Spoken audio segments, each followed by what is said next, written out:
ওনারা যেতে চাচ্ছেন না। কিন্তু এটা তো একটা জীবন নিয়ে খেলা। আজকে তো আমাদের এটা তো আমাদের এই বিষয়টা নিয়ে যদি নাড়াচাড়া করা আসলে একটা অবোধ শিশুর মতো যেটা হয়। আমি আরেকটা ঘটনা বলি, এটা এখানে আমার জীবনে যেটা ঘটছে, স্বাধীনতার সময় যুদ্ধের আগে আমরা তো বম বানানোর জন্য, ককটেল বানানোর জন্য সব অ্যাসিড ট্যাসিড এগুলো জোগাড় করতাম। তো সেই সময় আমি মতিঝিল স্কুলের ছাত্র ছিলাম, ওইখান থেকে টোটাল ল্যাবরেটরি থেকে সব অ্যাসিডগুলো নিয়ে আসছি, নিয়ে এসে আমার ঘরে রাখছিলাম বম বানানোর জন্য। কিন্তু ওইটার মধ্যে যে মানে একেবারে নাইট্রিক অ্যাসিডও আছে সেটা তো আমি ওইটা জানিও না, আমি তো সায়েন্সের ছাত্র ছিলাম না। কিন্তু একটা পর্যায়ে দেখা গেছে হঠাৎ একটা সময় একটা মানে বোতল আমার হাত থেকে ছিটকে পড়ে, আমি লুঙ্গি পরা ছিলাম, লুঙ্গিটা এখানে উইদিন সেকেন্ড মাঝখান দিয়ে জ্বলে গেল। আর একটু ডিপে যদি যাইতো তাহলে আমার জীবন হানি হয়ে যেত। অর্থাৎ অবচেতনভাবে আজকে আমি যে জিনিসটা নিয়ে সে সময় ব্যবস্থা করেছি, যেটা আমার উচিত হয় নাই।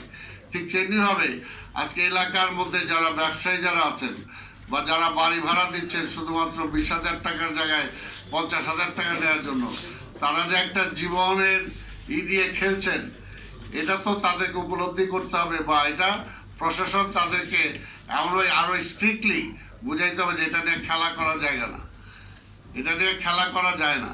এবং এটা যত্রতত্র এটার ব্যবস্থাপনা হতে পারে না, যত্রতত্র এটার ব্যবসা হতে পারে না।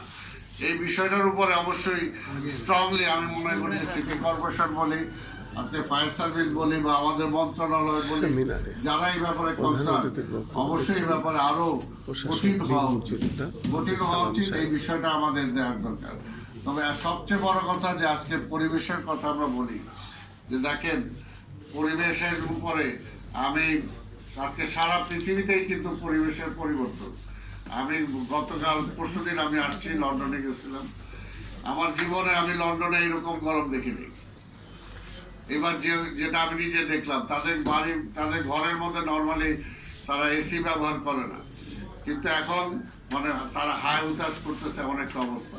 অর্থাৎ আমরা চিন্তা করতেছি না সারা পৃথিবীতে আজকে বায়ুর যে মানে পরিবর্তন যেটা হচ্ছে। আজকে ঢাকা শহরে আমাদের এখনো গায়েই লাগতেছে না, কয়েকদিন পর পর ভূমিকম্প নক করতেছে, যে কোনো সব খোদা না করুক, যদি এটা একটা বড় আকারে কখনো যদি হিট করে, তখন আমার অবস্থাটা কি হবে? তখন আমার কান্নাকাটি করবো।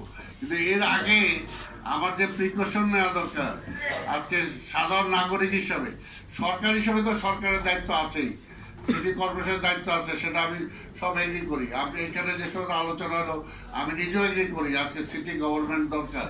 কিন্তু পাশাপাশি সবচেয়ে বড় কথা, নাগরিক সচেতনতা যদি আমি না আনতে পারি, আজকে প্রত্যেকের দায়িত্বটা, আজকে যে রাজ্যকে কাজ করে বা সিটি কর্পোরেশনের কাজ করে বা ফায়ার ব্রিগেডের কাজ করে, আজকে মিনিমাম মুনাফার জন্য যদি এমন একটা লাইসেন্স সে দিয়ে দেয়, তাহলে তো সেটা জীবনের একটা বিশাল একটা ক্ষতিকর।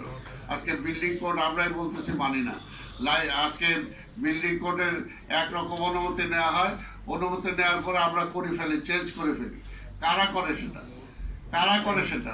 সেটাকে যে আরো স্ট্রংলি আইনের আওতায় এনে সেগুলো দেখা দরকার। আমরা তো সেগুলো জরিমানা দেখছি না। আজকে যত কথাই বলে, আমরা মনে করবেন না কিছু, ইন্টেরিয়াম একটা গভর্নমেন্ট ছিল, ইন্টেরিয়াম গভর্নমেন্টে আমরা দেখছি যে পরিবেশ আন্দোলন যারা করেন ওনাদের থেকে উচ্চ পদস্থ লোকরা সেখানে ছিল। কিন্তু 18 মাসে বাংলাদেশের পরিবেশ উন্নয়নের জন্য ওনারা কতটুকু কি করে গেছেন, অথচ সেই সময়টা কিন্তু ওনারা তো ওনাদের ভবিষ্যতে ক্ষমতায় যাওয়ার চিন্তা ছিল না। তারা তো আরো স্ট্রংলি অনেক কিছু করতে পারতেন, অনেক কিছু করা সম্ভব ছিল। আমি অনেক কিছু মনে করে না যে অর্থাৎ আমার দায়টা আমি আরেকজনের উপর চাপাতে চাচ্ছি না।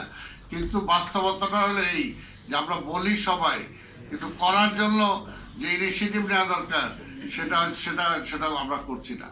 আমি অনেক কথা এই মুহূর্তে বলতেছি, কিন্তু আমার দায়িত্ব আছে যেটা আমার করার, হয়তো সেই কাজটা আমার দ্বারা সেইভাবে সম্ভব হচ্ছে না। এইটার জন্য আমাদের সবচেয়ে বড় দরকার, যেটা আসলে আমি মনে করি যে আজকের যে ব্যবস্থাপনাটা আসছে, এখানে প্রিন্স ভাই আসছেন, উনি রাজনীতি করেন, আজকে আমাদের পরিবেশ নিয়ে আন্দোলন করেন আমাদের ইকবাল হাসান, ওনাকে আমি পছন্দ করি। আজকে সবাই একটা সম্মিলিত জায়গায় আসতে হবে যে দেশটা স্বাধীন করছি আমরা বহুদিন হয়ে গেছে, বহু বছর হয়ে গেছে, কিন্তু এখন পর্যন্ত ডেমোক্রেসিটাই প্র্যাকটিস করতে পারলাম না। আজকে দেখেন একটা ডেমোক্রেটিক গভর্নমেন্ট আসছে 3 মাস বা 4 মাস হয়েছে উঠতে, অর্থাৎ 1 মাস পরেই গভর্নমেন্টের উৎখাতের জন্য কথা বলতেছি।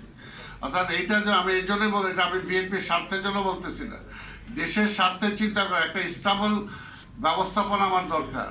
অন্তত ডেমোক্রেসিটার মধ্যে আমরা থাকি।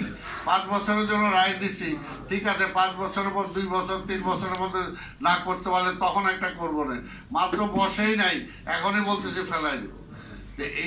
এই বিষয়গুলো কিন্তু আজকে জনগণ সচেতন হওয়ার আমার দরকার আছে। যদি সচেতন হয়, পাশাপাশি যে দায়িত্বগুলো আজকে মনে করেন যে সিটির যে দায়িত্ব যেগুলো আছে, বা আজকের আমাদের ফায়ার ব্রিগেডের যে দায়িত্ব আছে, আজকে মন্ত্রণালয়ের যে দায়িত্ব আছে, তার চেয়ে বেশি দায়িত্ব হলো নগরের সচেতনতা, জনগণের সচেতন হওয়া। জনগণ যদি সচেতন হয় তাহলে আজকে এটা হবে না যে আজকে আমি অন্যায় কাজ, আমি একটা ভাড়া দিব না, আজকে 10,000 টাকা বেশি পাবো এই জন্য আমি ভাড়া দিব না। আবার আরেকটা হলো যে আমি 50,000 টাকা লাভ করবো বলে আমি একটা ঘনবসতি এলাকায় ব্যবসাটা করব না, এটা আমি করতে পারি না। অর্থাৎ নিজের যে মানবিকতা বোধ, নিজের মনুষ্যত্ব বোধ যদি এটাও যদি আমার মধ্যে না জাগে, তাহলে তো আজকে কি হবে? আজকে সব কিছু অচল হয়ে যাবে, আজকে আমরা আগাইতে পারবো না। আজকে ঢাকা শহর চরম একটা হুমকির মধ্যে আছে। আজকে পানির স্তর কত নিচে চলে গেছে। আমরা কি কংক্রিটের শহর বানাচ্ছি। আজকে এখানে বিশাল হাউজিং হয়েছে।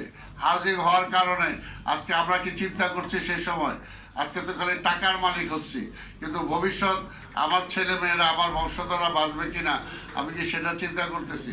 আজকে সিটি কর্পোরেশনকে দোষ দিতে পারি যে আজকে নগরের পানির জলাবদ্ধতা কেন হয়। এই জলাবদ্ধতার জন্য কারা দায়ী? আমরা কি দায়ী না? আজকে সমাজে কারা দায়ী? তারা অনেক পাওয়ারফুল হয়ে যায়, অনেক সময় দেখা যায় সরকারও কিছু করতে পারে না, তাদের টাকাটা এত পাওয়ারফুল হয়ে যায়।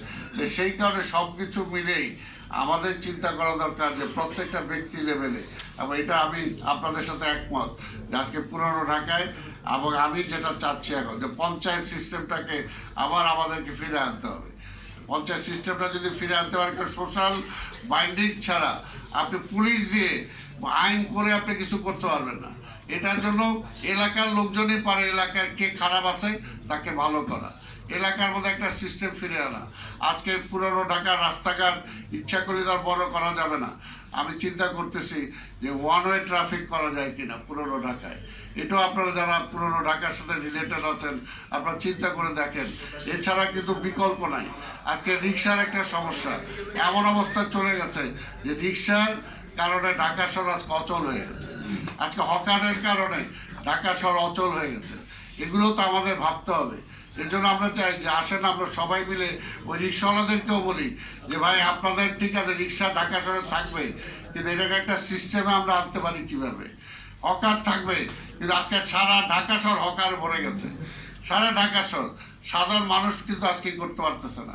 আজকে ধানমন্ডির আমার যে ইকবাল সাহেব এখানে আছে, আমি লেকে গেছিলাম ওইখানে, যা দেখে এমন একটা অবস্থা, পুরা লেকটা হয়েছে যে একটা ভালো পরিবেশ রাখার জন্য, কিন্তু পুরো একটা কমার্শিয়াল অবস্থা হয়ে গেছে ধানমন্ডির লেকের ওইখানে।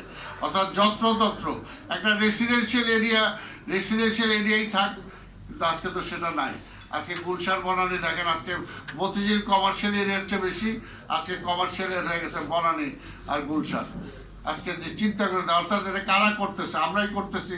বা শিক্ষিত, সবচেয়ে সমাজের বড় শিক্ষিত যারা, সমাজের সবচেয়ে ধনী যারা, আজকে এই 2টা শ্রেণীকে কন্ট্রোল করেন, সব কন্ট্রোল হয়ে যাবে।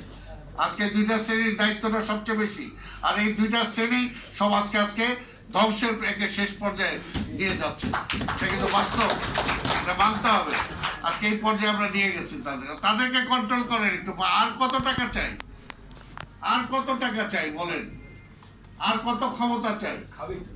খাবে কি? কেউ খাইতেও তো পারে না, তাই না? ওই যে বিশাল এক দেখেন পার্সোনালি নেওয়ার কোনো কারণ নাই। বিশাল একটা গ্রুপ অফ কোম্পানির মালিক মারা যাওয়ার আগে যখন করোনা হলো তখন বলছে আমার সব টাকা নিয়ে যাও, তবু আমার একটু শান্তি দাও, আমার একটা ডাক্তার আইনা দাও। পারে নাই তো, আজকে তার অগাধ সম্পত্তি আজকে কি হয়েছে। এই জন্যই মানুষকে আসলে ওই পর্যায়ে যদি আমরা নিয়ে আসতে না পারি, এই যে অশুভ একটা প্রতিযোগিতা, অশুভ একটা প্রতিযোগিতা, তার মধ্যে কোনো মান সম্মানের দোয়াই নাই, কোনো ধর্মের বালাই নাই, কিছুই নাই। মানে কিন্তু আমি বাহ্যিক দিয়ে দেখাচ্ছি আমি খুব ভালো, কিন্তু আসলে একটা সমাজটাকে ধ্বংস করে চূড়ান্ত পর্যায়ে আমি নিয়ে যাচ্ছি। আজকে দেশটাকে কোথায় নিয়ে যাচ্ছি সেই চিন্তাটা কিন্তু করতেছে না, কিন্তু সবচেয়ে পাওয়ারফুল হলো তারা। কাজে সেটা ওই রশিটা টেনে ধরতে হবে। আর রশিটা টেনে ধরতে হলে আজকে সামাজিক, আমাদের যেটা আমি মনে করি যে সামাজিক আজকে আমাদের কালচারাল একটা রেভলিউশন দরকার, নিজের মধ্যে, নিজের সমাজের মধ্যে। আজকে সব কিছুর মধ্যে যদি সেই পরিবর্তনটা আনতে না পারি, আমার মধ্যে আমি যদি আমাকে চেক করতে না পারি, আজকে আমি মেয়র হয়ে গেছি, সব ক্ষমতা আমার, আমি সব করে ফেলবো, তাহলে কিন্তু হবে না। আজকে সবার জায়গায় সেটা। এর জন্যই বললাম যে ইন্টেরিয়াম গভর্নমেন্ট যারা ছিল তারা কিন্তু ইচ্ছা করলে আর অনেক কিছু কঠিন কাজ করে যেতে পারতো, কিন্তু আজকে ঢাকা শহরের এই ট্রাফিক সমস্যাটা ওই সময় সৃষ্টি হয়েছে, হকার সমস্যাটা সেই সময় সৃষ্টি হয়েছে, রিক্সার সমস্যাটা ওই সময় সৃষ্টি হয়েছে। চিন্তা করে দেখেন সারা বাংলাদেশের রিক্সা সব ঢাকা শহরে চলে আসছে, সব হকার ঢাকা শহরে চলে আসে। এখন মানে একটা ভ্যান নিয়ে নেমে গেলেই মনোযোগার হয়ে যায়। অথচ গ্রামে গঞ্জে আজকে কৃষকরা ধান কাটার লেবার পায় না, তাই না? আজকে এই যে সব কিছুর যে অবস্থাটা, কারণ এগুলোর জন্য আমাদের সবাইকে সামাজিকভাবে চিন্তা করতে হবে। আর সবচেয়ে বড় কথা, আমি কথা বলার আগে আমাকে চেঞ্জ করতে হবে। আমি যদি আমাকে চেঞ্জ করতে পারি তাহলে সমাজটা চেঞ্জ হবে। যাই হোক, তবে দায়িত্ব আমি মনে করি অবশ্যই দায়িত্ব আমারও আছে, দায়িত্ব সবার আছে। তারপর